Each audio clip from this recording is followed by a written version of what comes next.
का जन्म होता है, वैसे पात्र जीव में ही गुणों का प्रकटीकरण। योग्यता के विकास में भी तीन चीजें काम करती।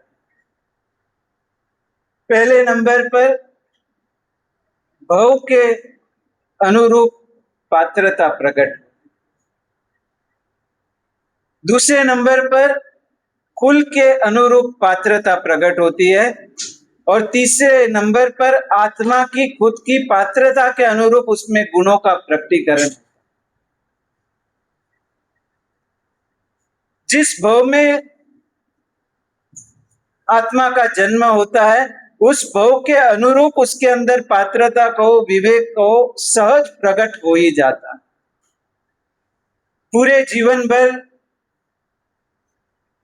धर्म आराधना की, संस्कारी जीवन जिया, लेकिन अंत समय में कोई ऐसा निमित्त मिला, मन अत्यंत आवेश में चढ़ गया, क्लिष्ट परिणाम में मन चढ़ गया, और मन में अत्यंत राग द्वेष, आर्त ध्यान, रौद्र ध्यान, और उस दुर्ध्यान के कारण अंत समय की एक भूल के कारण जीव की दुर्गति हो गई, और रौद्र परिणाम में वह मरकर के बिल्ली के भाव में चला गया।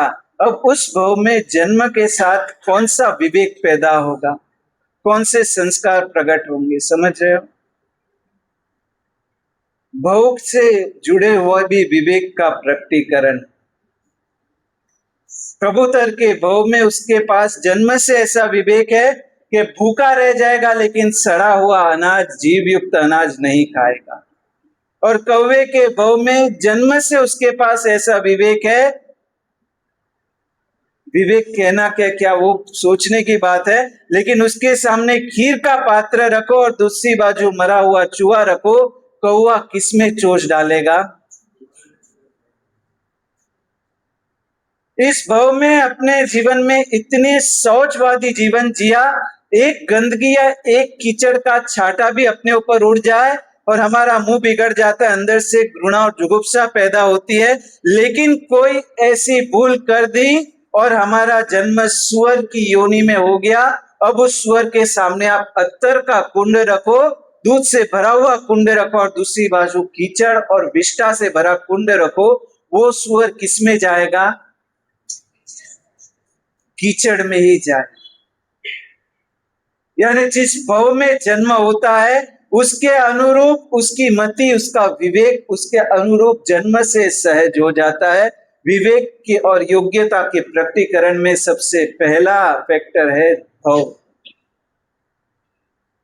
अच्छा, उस भाव के फैक्टर में तो हमारी जीत हो गई। हम कौवे, बिल्ली या सुअर के भाव में नहीं जन्मे, लेकिन मानव का जन्म मिला। अब कुल के भाव के फैक्टर को हमने पार कर दिया। अब दूसरा फैक्टर है कुल। जिस कुल में जन्म होता है उसके अनुरूप जन्म से जीव के भीतर विवेक प्रकट होना चालू। बोलो, हम यदि मांस नहीं खा रहे, हम यदि दारू नहीं पी रहे, हम जुगार नहीं खेल रहे, ये सब महानता किसकी? हमारी या हमारे कुल की?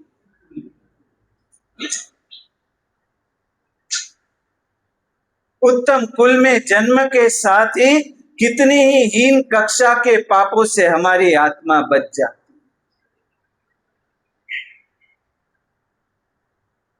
विवेक या योग्यता की प्रकटीकरण का दूसरा परिबल है कुल। आज श्रावक के लिए भी उत्तम कुल की इतनी गुणगान शास्त्रों में की गई। दीक्षा देनी है तो भी कुलवान व्यक्ति को दो, लग्न करना है तो भी उचित कुल देखने की बात की गई है। किस कारण? इसीलिए कुलवान व्यक्ति को अपनी मर्यादा का हमेशा के लिए ध्यान रहता है, भान रहता। आज यदि हमें हमारी मर्यादा का भान नहीं, तो भले ही जन्म से उत्तम कुल में हम जन्मे हो, लेकिन वास्तव में हमारा निजी कुल तो अभी भी हीन ही। वल्लभ भाई पटेल को पूछने में आया, जब उसकी धर्म पत्नी का निधन हो गया और परिवार वाले ने बहुत प्रयत्न किया ये पुनः विवाह करे, इसके लिए करीबन घर में 6 से 8 महीने विदेश से उनके ही समाज की एक कन्या को घर पर रखा गया और बहुत प्रयत्न किया कि वल्लभ जी को इसके प्रति कुछ आकर्षण पैदा हो, लेकिन 6-8 महीने की मेहनत निष्फल हुई। उसके पश्चात वल्लभ जी को पूछा गया कि आप किस प्रकार इतना अड़ग रह सकते हो अपने निर्णयों में। उसने कहा, मेरे कुल में जो संस्कार मिले हैं, मेरी मौजूदगी में कभी मेरे बड़े भैया और भाभी ने हंसकर के बात नहीं। कुल में जो मर्यादा है उसके कारण जीवन में संस्कार सहज हो जाते। आज हमारे पास मनुष्य का भाव मिला, उसमें भी उत्तम कुल में हमारा जन्म हुआ। आर्य रक्षित सूरी महाराज जब जैन धर्म नहीं पाया था और उस समय पहली बार उपासना में एक निमित्त से जाना हुआ और साधु भगवंत के पास पहली बार गए, कोई पता नहीं जैन विधि विधान क्या है, जैन नीति नियम क्या है, लेकिन जिस प्रकार एक जैन को आगे जाकर उपासना में वंदन करते देखा और वंदन करने के बाद उस श्रावक ने मुनि भगवंत को वंदन किया, आचार्य भगवंत को, तत्पश्चात उनके आसपास बैठे हुए श्रावकों को प्रणाम किया और फिर वो श्रावक गुरु भगवंत के पास बैठा। इस एक घटना से आर्य रक्षित ब्राह्मण को कुल का आचार पता चल गया कि जैनों में मुनि भगवंत के साथ किस प्रकार व्यवहार का प्रारंभ किया जाता। उत्तम कुल में जन्मे हुए व्यक्ति को ज्यादा समझ देने की जरूरत नहीं, वो देख देख कर सीखना चालू करता है। हमारे जीवन को कोई व्यक्ति देखे तो बोला उसका उत्थान होगा या पतन होगा। जिस तरह हम चलते हैं, जिस तरह हम बोलते हैं, जिस तरह हम बैठते हैं, जिस तरह हम व्यवहार करते हैं, हमारे कुल के संस्कार प्रकट होते हैं। गौतम बुद्ध एक घर पर भिक्षा मांगने गया और उस घर की श्राविका को, बहन को इतना आनंद हुआ, वो भिक्षुक मेरे यहाँ पर, मेरे द्वार पर, और उस दिन उसके घर पर उसके श्रावक जी बैठे थे। उसने देखा कोई भिक्षुक आया है, भिक्षाम देही भिक्षाम देही। उस श्रावक ने कहा आज इसको देंगे, रोज आते लगेंगे, एक को दिया दूसरे चालू हो जाएंगे। उसकी श्राविका को भावना हुई मैं जाकर के भिक्षु को दान देती हो, लेकिन श्रावक ने कहते हे कहाँ जा रही है, और इस द्वार पर भिक्षु का है, नहीं कोई भिक्षु को नहीं देना है, एक को दोगी 10 की लाइन लगेगी, आज दिया रोज लेने आएंगे, ये अपने घर पर पलोजन नहीं चाहिए। बोलो घर पर या द्वार पर कोई लेने वाला आए, पलोजन लगे। और उस श्राविका ने बाहर जाकर के गौतम बुद्ध को मना कर दिया, भिक्षुक जी मैं आपको भिक्षा नहीं दे सकता। गौतम बुद्ध तो चले गए, दूसरे घरों में से भिक्षा ले ली, दूसरे दिन वापस उस घर के बाहर भिक्षाम देही। वापस पति ने देखा, बोला कल ना बोला ना, जाके ना बोल इसे, खुद जाकर ना बोलने को भी तैयार नहीं, कितना अहंकार। तीसरे दिन वापस गौतम बुद्ध आए, चौथे दिन आए, अब उस व्यक्ति का क्रोध सर पर चढ़ गया। उसने जाकर के आज प्रत्यक्ष स्वयं जाकर के गौतम बुद्ध को कहा समझ में आता है या नहीं, थोड़ी बहुत शर्म लाज है या नहीं, 3 दिन से मना कर रहे, आज चौथा दिन है आपको मना किया, यहां आपको कुछ नहीं मिलेगा, क्यों आते हो बार बार। और तब गौतम बुद्ध ने कहा भाई जी मैं यहाँ भिक्षा लेने नहीं आता, मैं यहाँ तुम्हारे श्राविका की नाच सुनने आता हूँ। उसके नाम में इतनी मिठास है, इतनी करुणा है, मेरी आधी भूख तो वही शांत हो जाए। क्योंकि उस स्त्री को ना बोलते इतनी भीतर से वेदना होती है और वो ये प्रयत्न करती है कि मेरी ना के कारण भिक्षु को पीड़ा ना पहुंचे। शक्य इतनी मिठास पूर्वक, नम्रता पूर्वक ना कहती है। उस ना को सुनने के लिए गौतम बुद्ध बार बार उसके द्वार पर आते। किसी को ना कहना हो तो उसमें भी विवेक चाहिए किस प्रकार ना कैसे। ये उत्तम कुल के लक्षण है।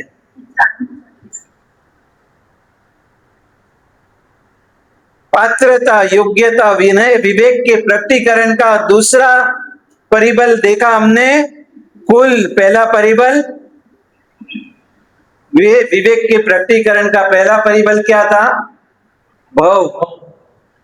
जिस भव में जन्म होता है उसके अनुरूप विवेक सहज बाहर आ जाता है। दूसरा परिबल है कुल। जिस कुल में जन्म होता है उसके अनुरूप विवेक जीव में प्रकट होने लगता है।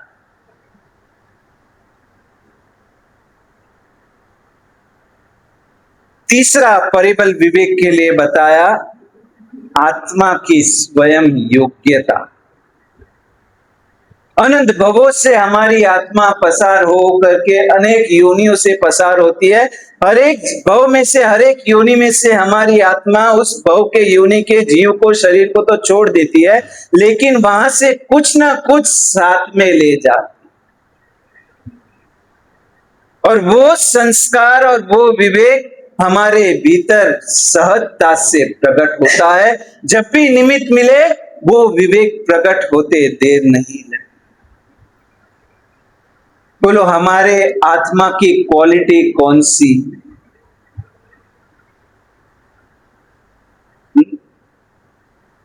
हमें टी शर्ट कौन से पसंद है? ब्रांडेड के अनब्रांडेड? जूते कौन से लेते हो? कपड़े खरीदने हैं, फ्रेम खरीदने हैं, बेल्ट खरीदना है, जूते खरीदने हैं, हर एक में हमको ब्रांडेड चाहिए, टॉप क्वालिटी चाहिए। हमारी आत्मा की क्वालिटी कौन सी, वो तो पहले नक्की करो। हम ब्रांडेड क्वालिटी के या अनब्रांडेड? समझ रहे हो? पैसे वाले को देखकर पैसे वाला होने की भावना हो जाए, वो ब्रांडेड का लक्षण नहीं। लेकिन जहां गुणवान को देखा, विवेकी को देखा और भीतर से भावना हो जाए, कब मैं भी ऐसा गुणी बनूंगा, कब मुझ में भी ऐसा विवेक प्रगटेगा, तो समझना हमारी आत्मा ब्रांडेड क्वालिटी की है। पिछले भवों में से हम कुछ यहां पर विवेक की मूड़ी, संस्कारों की मूड़ी, पात्रता की मूड़ी लेकर के आए।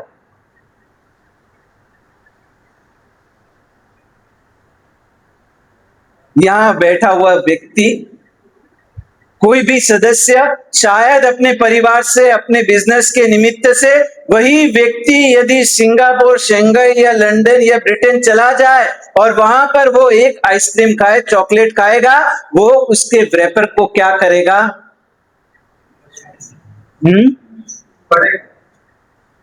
खाने के पश्चात उसके ऊपर के कवर को, रैपर को, कागज को क्या करेगा? वो रास्ते पर फेंक देगा। और वही व्यक्ति घूम फिर कर वापस यही पीतमपुरा, दिल्ली, भारत में आ जाए, वह व्यक्ति क्या करेगा?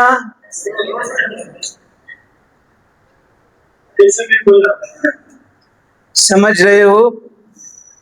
हमारे भीतर जो डिसिप्लिन है वो हमारी योग्यता के कारण है या किसी बल के कारण, भय के कारण, वातावरण के कारण, किसी संगात के कारण, बहुत से कारण के निमित्त, बहुत से कारण हम शायद बेहतर दिख सकते हैं लेकिन बेहतर हो नहीं सकते। बेहतर होना भीतर की योग्यता पर आधार।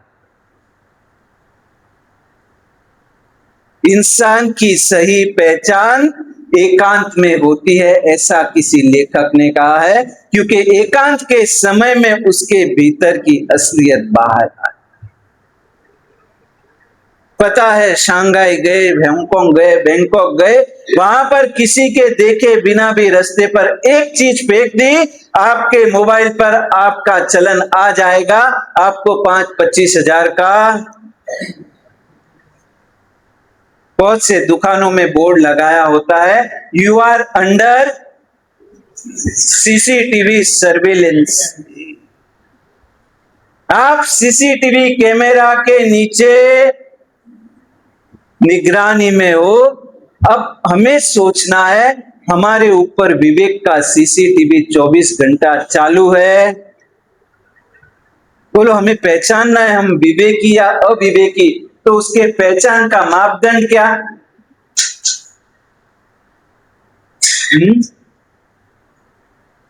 हम विवेकी है या अविवेकी, उसे पहचानना हो तो कोई हमारे पास मापदंड से ज्ञानी भगवंत कहते हैं, जिस समय हमारे पास दो राह हो, कोई ऑप्शन की सिचुएशन हो, और उस समय हम कौन सा राह स्वीकारते हैं, कौन सी ऑप्शन स्वीकारते हैं, उससे हमारे भीतर विवेक है या नहीं उसका निर्णय किया जा सकता।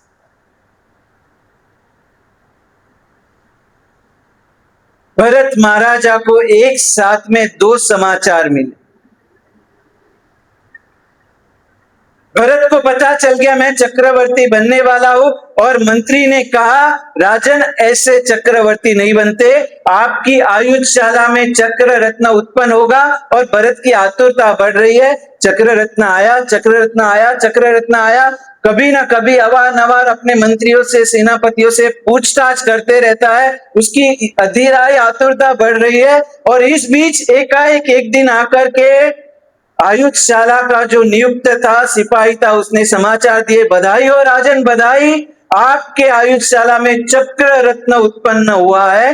एक तरफ चक्र रत्न उत्पन्न हुआ और भरत अपने आसन पर से खड़ा हो गया, आनंद समा नहीं रहा है। उसी समय आकर के किसी ने कह दिया, राजा की जय हो, महाराजा की जय हो, आपके पिताजी ऋषभदेव भगवान को केवल ज्ञान उत्पन्न हुआ है। दोनों बधाई देने वाले सामने खड़े।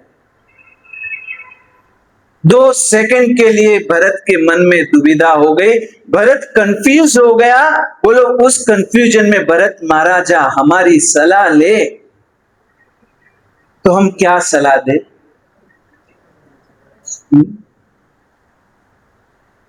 ये भरत महाराजा हमारे पास आ जाए और पूछे कि मेरे लिए क्या करना योग्य है, हम क्या सलाह देंगे?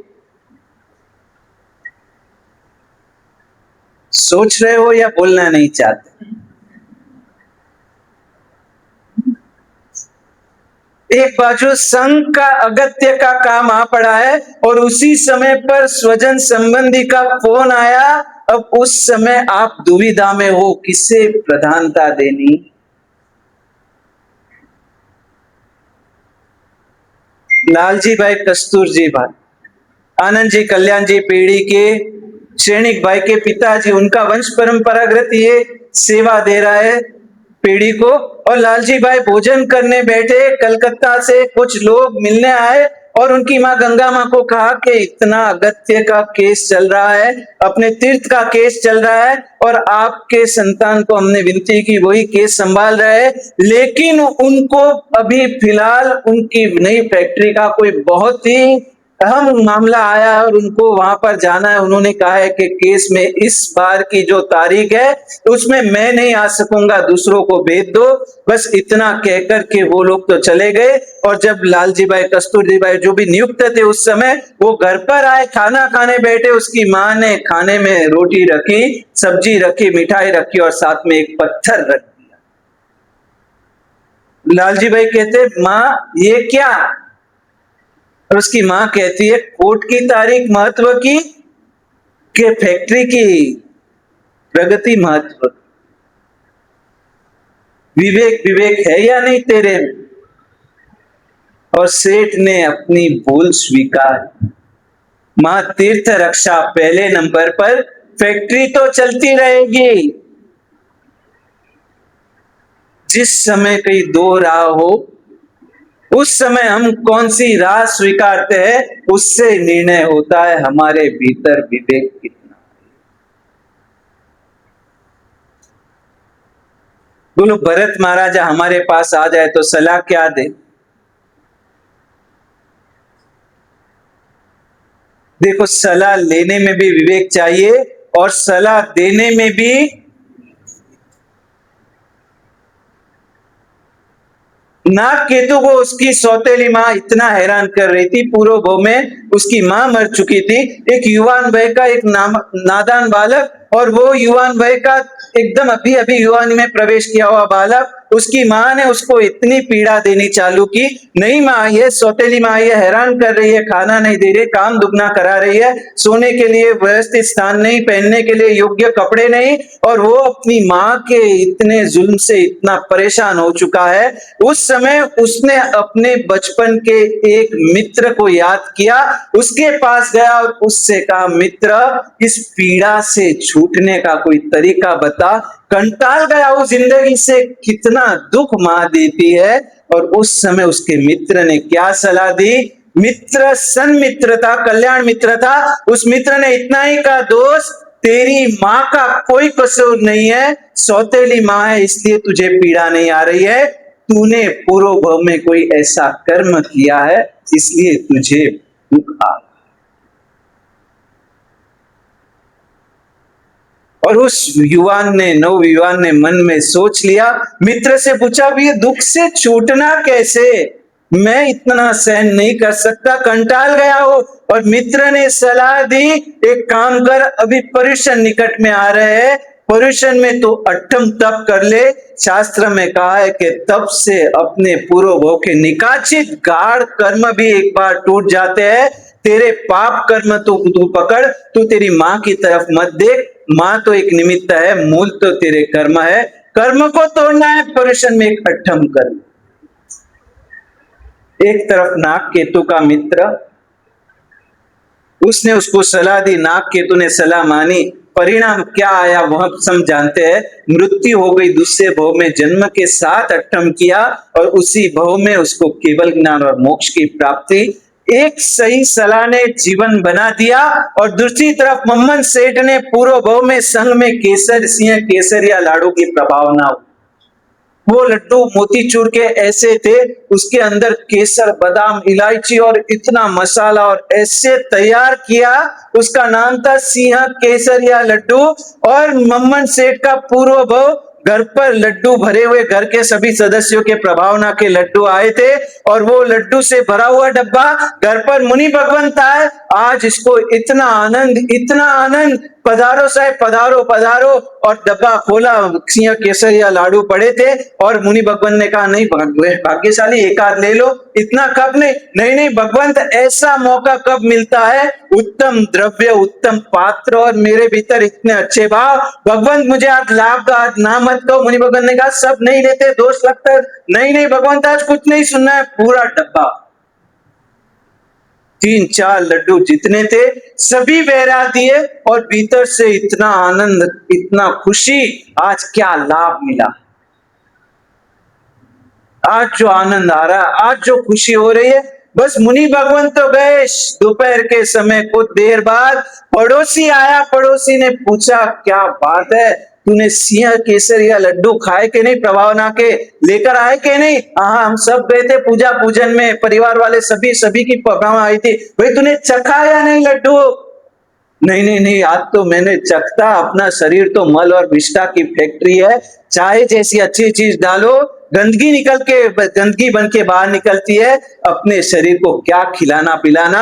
आज तो नसीब खुल गया, मुनि भगवंत आए, सब लड्डू ओरा दिए और पड़ोसी ने वहीं एक आग लगा दी, एक जलती हुई तीली छोड़ दी।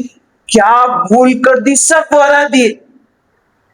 अरे भूल कर दी, इतना मुझे अच्छा भाव, इतना पुण्य मिला, तो कह रहा भूल कर दी। अरे काम कर, डब्बा, कौन से डब्बे में तूने लड्डू लिए? और वो डब्बा खोला और पड़ोसी ने कहा, देख इसमें कुछ दाने लगे हुए पड़े हैं, उसका घी कुछ चिटका हुआ पड़ा है, घी नीचे दिख रहा है तुझे, परत दिख रही है, एक काम कर, एक तू ये थोड़े दाने और घी चाट तो सही। और वहां उस मोहम्मद सेठ के जीव ने पूर्व भव में वो घी और कुछ दाने मोतीचूर के चखे और हो गया, क्या स्वाद है। और फिर पड़ोसी तो कहकर चला गया, देखा, कहा था ना भूल की, सुनता का, वो चला गया। अब मम्मन के मन में विपरीत धारा चालू हुई, सचमुच में आधा लड्डू भी रख दिया होता ना, बहुत भूल की। दान देकर के पश्चाताप,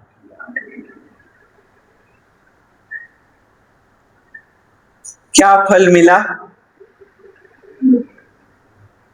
दोनों ने साथ में दान किया। एक तरफ शालीभद्र ने पूर्व भव में खीर बोराई, यहाँ पर मम्मन ने पूर्व भव में लड्डू बोराए। दोनों ने भाव से बोराए, लेकिन बाद में शालीभद्र ने अनुमोदना में सांसें पूरी की, वहां से मर के शालीभद्र बना। यहां से मम्मन ने पश्चाताप में जीवन पूरा किया, कहा मैंने सब लड्डू बोरा दिए, कुछ रखा होता तो बड़ी मूर्खामी कर दी, भूल कर दी। ये दोनों मरकर के राजगृह में पैदा, और कहते हैं कि राजगृह के महाराजा सैनिक को दो व्यक्ति की संपत्ति देखकर के सैनिक के पसीने छूट गए कि इनके पैर की मोजड़ी के जितनी भी मेरी लायकात नहीं है। वो दो व्यक्ति शालीभद्र और मम्मन, एक को दोनों को समृद्धि अपार मिली, लेकिन एक ने समृद्धि पाकर के चारित्र के मार्ग पर बढ़ा और उसमें से उसने निकट में अपना मोक्ष नक्की किया, और मम्मन मरकर के 7वीं नरक में गया। बोलो इतना अंतर किस कारण पड़ा?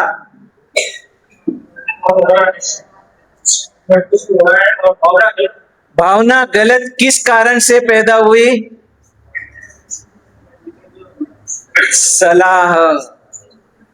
सलाह लेने में भी विवेक चाहिए, देने में भी विवेक चाहिए। विवेक ना हो तो मेहरबानी करके किसी को सलाह देना।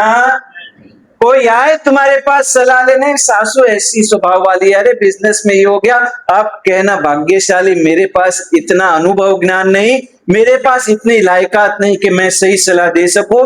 तुम्हें सलाह लेना है, उस सज्जन व्यक्ति के पास जाओ, उस आज तक उसने कभी किसी को गलत सलाह नहीं। बहनों को पूछता हूं सलाह किससे लेनी, विवेक है? कई बार इनका जब मगज आउट ऑफ मूड हो जाता है और तभी घर पर काम वाली बाई आए, उसके साथ अपनी दुख डिस्कस करने में पड़ जाते।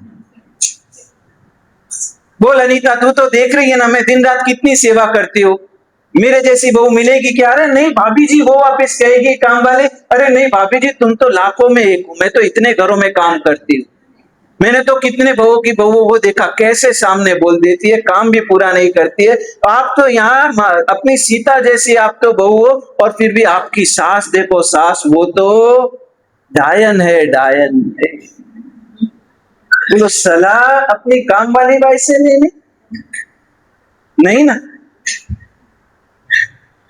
मन भर जाए तो भी किसके आगे खाली करना, लाख बार सोच करके देखना, क्योंकि दुनिया में तुम्हारे दुखों से आनंद लेने वाली से दुनिया भरी है। तुम्हारे दुखों को देखकर दुखी होने वाले कुछ बिरले ही। विवेक जीवन के कौन से क्षेत्र में विवेक के बिना चल सकता? मानवता और पशुता में फर्क विवेक का ही। इंसान को पशु से जो कोई अलग करता हो तो वो विवेक है। बाकी मानव भव हो या पशु भव हो, क्रोध, मान, माया, लोभ दोनों गतियों में सभी जीवों में भरी हुई पड़ी है। लेकिन फर्क कहां पड़ता है? कुत्ते को या पशु को पता नहीं कहां पर क्रोध, मान, माया को अवकाश देना, लेकिन मनुष्य को पता है कि इस जगह पर गुस्सा नहीं किया जा सकता, इस जगह पर माया या लोभ, वासना या निंदा नहीं की जा सकती। ये कला मनुष्य के पास है, बाकी दोनों के भीतर कषाय तो एक समान है। देवताओं के लिए भी विवेक की बात आती है। इंद्र सभा में परमात्मा के अग्नि संसार दाह के पश्चात परमात्मा की डाढ़ाएं जो बचती है तीर्थंकर की, इंद्र महाराजा इंद्र सभा में ले जाकर के उसको रखते हैं। वो डाढ़ाएं वहां पर पूजनीय होती है, और उस पूजनीय डाढ़ाओं के बीच यदि किसी देव को यदि कोई विकार का विचार भी आए, वो उस स्थान को छोड़कर निकल जाता। देवों के लिए बात आती है, जब देवता भक्ति करने नंदीश्वर दीप या कोई तीर्थ स्थानों में जाते हैं, उस स्थानों पर वो अपनी देवियों के साथ हास्य मश्करी का भी त्याग करते हैं, क्योंकि उनको पता है ये विवेक है, इस स्थानों में ये काम नहीं हो सकता। आज मानवता के तौर पर हमारे में विवेक कितना, यहां क्रोध किया जा सके या नहीं किया जा सकता, कब करना, कहां करना, कितना करना, ये बोलो। दुकान पर पैर रखने वाले व्यक्ति में आपको क्या दिखता है? इंसान दिखता है या ग्राहक दिखता है?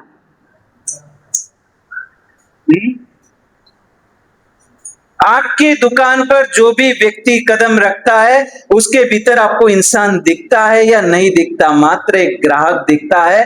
कितना इससे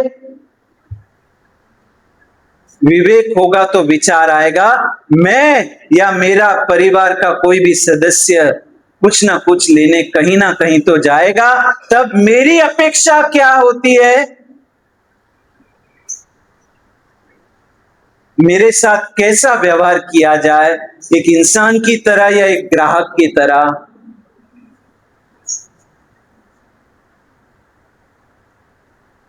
विवेक हर एक स्थान पर चाहिए। मनुष्य को पशुता से अलग करने वाला परिबल है विवेक। जिसे जीवन में इच्छाएं न होना, वो भूमिका शायद परमात्मा की हो सकती है। जिसके जीवन में इच्छा पूर्ति का मार्ग नहीं, वो भूमिका शायद संतात्मा की हो सकती है। परमात्मा को कोई इच्छा ही नहीं हुई, उसका जीवन कृतकृत्य हो गया। सिद्ध भगवंत को कोई इच्छा होती है?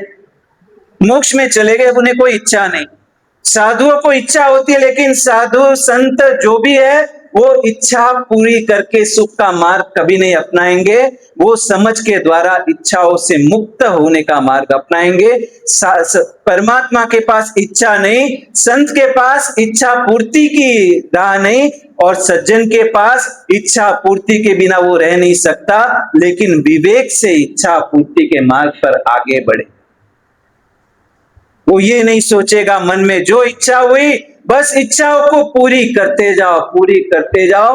वो विवेक नाम के परिबल को अपने ऊपर रखेगा। हाथी के ऊपर अंकुश रहता है, सज्जन के ऊपर सन्मति विवेक हर हमेश के लिए जीवंत रहती है। विवेक के बीच में फर्क कितना पड़ जाता। पालनपुर में आचार्य भगवंत का चातुर्मास, और चातुर्मास में परिवार जुड़ा। प्रतिदिन हम अभी रोहिणी रह कर के आए, 3 दिन रोहिणी संघ में गए। वहां एक व्यक्ति आकर के तीसरे दिन प्रवचन पूरा हो गया, शाम के समय वो युवान आया, व्यक्ति भी नहीं युवान कहूंगा, 30-35 साल का, और उसने आकर के वंदन करके धन्यवाद दिए। गुरु महाराज, ये मेरा छोटा भाई यानी 30 साल का, बड़ी की उम्र 35 साल होगी। गुरु महाराज, ये इतने सालों में मैंने कभी इसको प्रवचन में आते नहीं देखा, इस बार 3 दिनों से प्रवचन में आया, और गुरु महाराज आज तो हमारे लिए एक मिरेकल घटना बन गई। आज प्रवचन में हम दोनों, हमारे दोनों की श्राविका और हमारा एक संतान स्कूल गया है, और दूसरा संतान जो प्रवचन में भले ही बीच में सो गया, पूरी फैमिली आज इतने सालों में पहली बार प्रवचन में आई। उस युवान के मुख पर जो आनंद था। पालनपुर में प्रवचन चालू हुए, और उस प्रवचनों के माध्यम से परिवार जुड़ा, और प्रवचन के पश्चात एक घटना बनी। उस परिवार की बहू 35 साल, करीबन 35-38 साल की बहू, और उस बहू को तबीयत बहुत नाजुक रहने लगी। बहुत से इलाज किए, कुछ समझ में नहीं आ रहा था। समय बीतते दिवाली के पहले तो डायग्नोसिस डॉक्टर को कुछ डाउट लगा, और रिपोर्ट निकाली, और रिपोर्ट में सीधा 4th स्टेज का ब्लड कैंसर। वो कैंसर की जब बात पता चली, परिवार वालों ने सोचा बताना नहीं है, लेकिन वो श्राविका इतनी चतुर, अपने घर के व्यक्तियों के बर्ताव और उनके चेहरे के हाव भाव से वो समझ गई। उसने इतना ही कहा, देखो तुम कितना भी छुपाओ, आप मुझसे कुछ छुपाना चाहते हो, लेकिन मैं तो इतना ही कहूंगी, आप डरो मत, जो वास्तविकता उसको आज नहीं तो कल सामने आकर खड़ी ही रहेगी। अभी तो समय है, हम उसको स्वीकारने के लिए तैयार हो जाए। आप जो भी है मुझे निसंकोच बताओ। उसके ससुर, उसके श्रावक, उसकी सास, सभी ने अत्यंत गंभीर होकर के उसको बताया, तुझे 4th स्टेज का ब्लड कैंसर है, कोई चिंता मत करो, डॉक्टर ने कहा है हम कीमो लाएंगे, बेस्ट से बेस्ट डॉक्टर के पास कंसल्ट करेंगे, ये करेंगे वो करेंगे। और वो बहना समझ गई कि इनकी सभी बातों में कृत्रिमता, ये बनावटी बातें कर रहे हैं, मुझे आश्वासन दे रहे, मेरा हौसला बढ़ा रहे। और वो 35-38 साल की बहना कहती है, अरे आप क्यों इतना चिंता कर रहे हैं, आपके चेहरे बता रहे हैं कि अब कुछ होने जैसा नहीं लग रहा है, लेकिन आप परमात्मा का शुक्रिया मानो कि यही यदि कैंसर 4 महीने पहले डिटेक्ट हुआ होता तो शायद मेरे पैरों के नीचे की जमीन खिसक जाती, मैं अपने आप को संभाल नहीं सकती। लेकिन प्रभु की कृपा, इस साल जो 3 महीने प्रवचन सुने हैं, अब लगता है कि कैंसर हो या छींक या जुकाम हो, मेरे लिए तो सब एक समान है, आप कोई चिंता मत।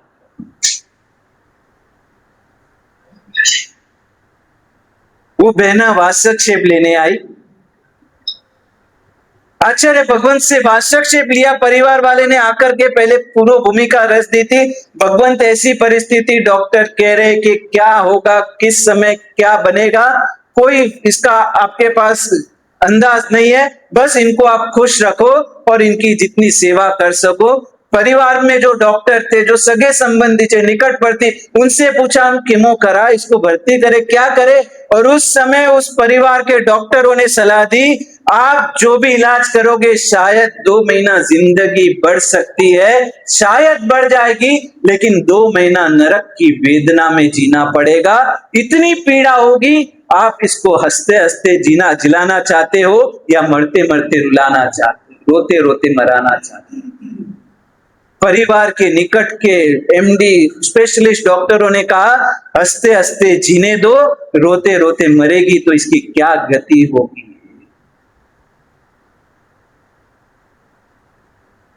दो घटना बता रहा हूं, ऐसी एक घटना मुंबई में फिलहाल हमने बहुत निकट में सुनी, बहुत निकट में। एक जॉब करने वाली लड़की 23-25 साल की, उसको भी कैंसर डिटेक्ट हुआ। और ये घटना प्राचीन है, ये लगभग 30 साल पहले की घटना है, पालनपुर के आसपास की। और वो बहना ने आचार्य भगवंत से वात्सक्षेप लेने गई, और वात्सक्षेप लेते समय उस बहना ने आचार्य भगवंत से कहा, गुरुदेव, एक परमात्मा से रोज पूजा करते वक्त प्रार्थना करती हूँ, आपके विहार को और 1.5 महीना बाकी है, प्रभु करे आपकी उपस्थिति में मेरे प्राण छूटे। और आप गुरुदेव इतना मुझे वादा करो, चाहे रात के 12 बजे हो, लेकिन जब आपको पता चले कि मेरा समय निकट है, आप मुझे अंतिम मांगलिक सुना। मनुष्य भाव में भी विवेक कितनों को पैदा होता। आज इतनी सी जीवन में दुख या आपत्ति आती है, हमारा चेहरा उतर जाता, हम भीतर से हिल जाते हैं, टूट जाते हैं। ये बहना परमात्मा से प्रार्थना कर रही है, प्रभु जाना तो निश्चित है, लेकिन गुरु जाए उसके पहले जाना होवे, इतनी कृपा करना। रोज लोग सूत्र में, जय वीराय में परमात्मा से क्या प्रार्थना करते हो? समाहि मरणम च, रोज मांगते हो या नहीं? जय वीराय में हो ममत्व प्रभाव, भगवान आपके प्रभाव से मुझे समाधि मरण मिले। बोलो, दिन में एक बार भी मरण याद आता है? वो बहना की जब अंतिम घड़ी आई, रात को 10:30 बजे परिवार वाले उपास्य में बुलाने आए, गुरुदेव अंतिम समय इतना गुरुदेव ने पूछा क्या पीड़ा है, 7 दिन पहले से गुरुदेव उसने अपना पूरा कमरा खाली करवा दिया। उस बहना ने, घर में फोटो लगे थे, दीवार पर कुछ पेंटिंग्स थे, अलमारी थी, सब खाली करा दिया और 7 दिन पहले से उसने अपने कमरे में रजोहरण लटकाए, परमात्मा के अभिषेक के कलश लटकाए, पूरे अपने रूम को सजा दिया। जहां भी नजर पड़े कहीं पात्रे दिख रहे हैं, कहीं परमात्मा का दर्पण दिख रहा है, चामर दिख रहा है। उसने अपने आप कौन से रूम को अपने सजाते हो? कहीं कोई अपना ड्राइंग रूम सजाता है, कोई बेडरूम सजाता है, कोई अपना लिविंग रूम सजाता है। उसने अपना डाइंग रूम डेकोरेट किया था। क्या डेकोरेट किया?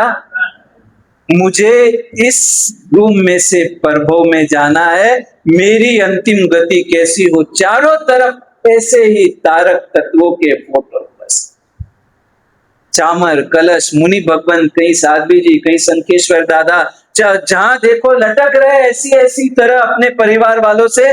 और उस दिन 10:30 बजे गुरु भगवान ने देखा, भले ही अंधेरा है, अभी नहीं जा सकते, लेकिन शास्त्र में मर्यादा है, गीतार्थ के पास सभी छूट है। कामली पहनी आचार्य भगवान पहुंचे उसके घर पर, 10 मिनट तक उसे धर्म सुनाया और इतना ही कहा, बहना परमात्मा से प्रार्थना करो हर भव में तेरा शासन मिले। और उस बहन के मुख से शब्द निकला, जी साहेब। उस शब्द में इतनी ऊंची ध्वनि थी मानो के दिया बुझने के पहले एक चमकारा देता है, जी साहेब बोलकर उसकी आंखें बंद। अंतिम 2 घंटे में शरीर वेदना से उछल रहा है और मुख में से ये सब तारक तत्वों की अनुमोदना निकल रही है। और इसके बीच में जी साहेब बोलकर के आचार्य भगवान की निश्रा में उसने परलोक में विदाई। अभी मुंबई की घटना बताऊंगा, आप बोलोगे कि गुरु महाराज ये सत्य है या असत्य? यहां पर जहां वो 23-25 साल की युवती को पता चला कि मुझे कैंसर हो गया, नहीं मैं मरने वाली नहीं हूं, उस युवती ने बेस्ट डॉक्टर के पास गई, बेस्ट से best treatment, allopathy, Ayurvedic, naturopathy, जहां से कोई तिबेटियन डॉक्टर मिला उसकी कंसल्टेंस की, 2 साल तक मेहनत की, लेकिन शरीर टूटते गया। अब डॉक्टरों ने कह दिया, सभी जगह से सभी ने हाथ झटक लिए कि अब इस केस को बचाना, आप व्यर्थी मेहनत मत करो। उस समय उस युवती ने क्या किया, घर पर आई और घर पर जितने उनके आराध्य देव के फोटो थे सभी को निकलवा के बाहर फेंकवा दिया। भगवान चाहिए ही नहीं, भगवान होते तो मुझे मरना क्यों पड़ता। आप लोग फोगट का भगवान भगवान करते हो, भगवान के पास दया होती तो मेरे साथ इतना निर्दय क्यों बनते। बोलो, उस बहना के पास विवेक था, अपने मौत को कैसे सजाया। इसके पास विवेक नहीं था, अंदर से टूट गई सभी भगवान की मूर्तियां, फोटो सदगुरु के सभी को निकाल करके फिकवा दिए, मेरी हाजिरी में खड़े रह करके फिकवाए। आप लोग नहीं फेंकोगे, मैं ही फिकवाती हूं। एक एक चीज को फेंका, इसके बाद की घटना तो आप सुन नहीं सकोगे। उस बहना ने अपने जो ऑफिस का जिसके साथ उसका अफेयर चल रहा था उसको घर पर बुलाया। अब 2-4 दिन की जिंदगी है और अपनी माँ बाप के सामने उसके साथ प्रणय की क्रीड़ा है। अविवेकी जीव के पास क्या है? वो कहती है तुमसे नहीं देखा जाता तो चले जाओ, 2 दिन की जिंदगी बची है, ऐश मौज कर लेने दो, मुझे ऐसे भी मरना है। और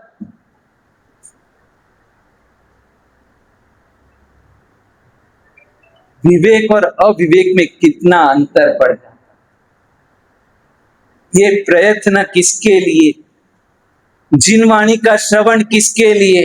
ये परमात्मा की भक्ति किसके लिए?